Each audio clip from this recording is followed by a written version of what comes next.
Mr. Waturi?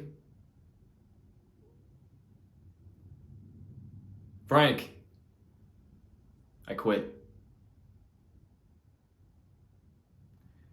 I've been working here for 4.5 years. The work I did, I probably could have done in 6 months.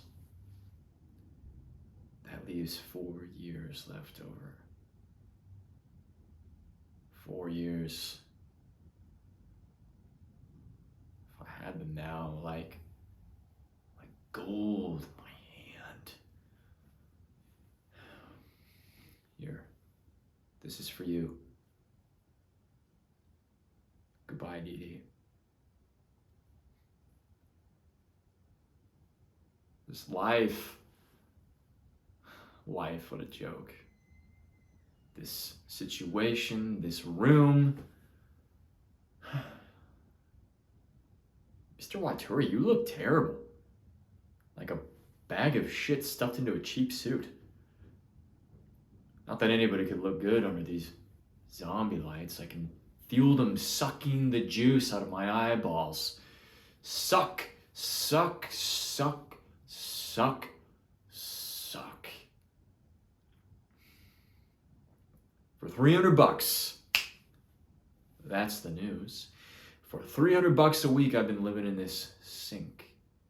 This used rubber. Don't you think I know that, Frank?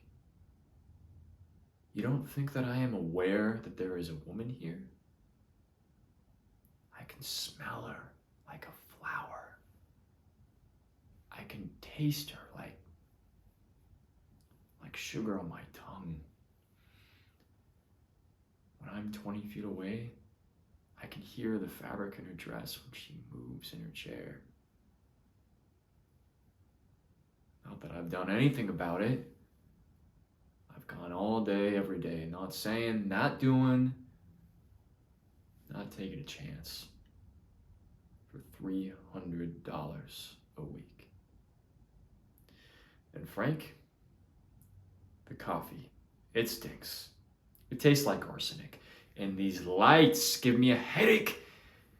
If they don't give you a headache, you must be dead. So let's arrange the funeral. No, you're not telling me nothing. Why, I ask myself. Why would I put up with you? I can't imagine. But I know. It's fear. Yellow frickin' fear. I was too chicken shit afraid to live my life, so I sold it to you for $300 freaking a week. You are lucky I don't kill you. You're lucky I don't rip your freaking throat out. But I won't. And you may be not so lucky at that.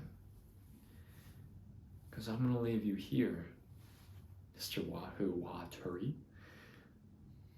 And what could be worse than that?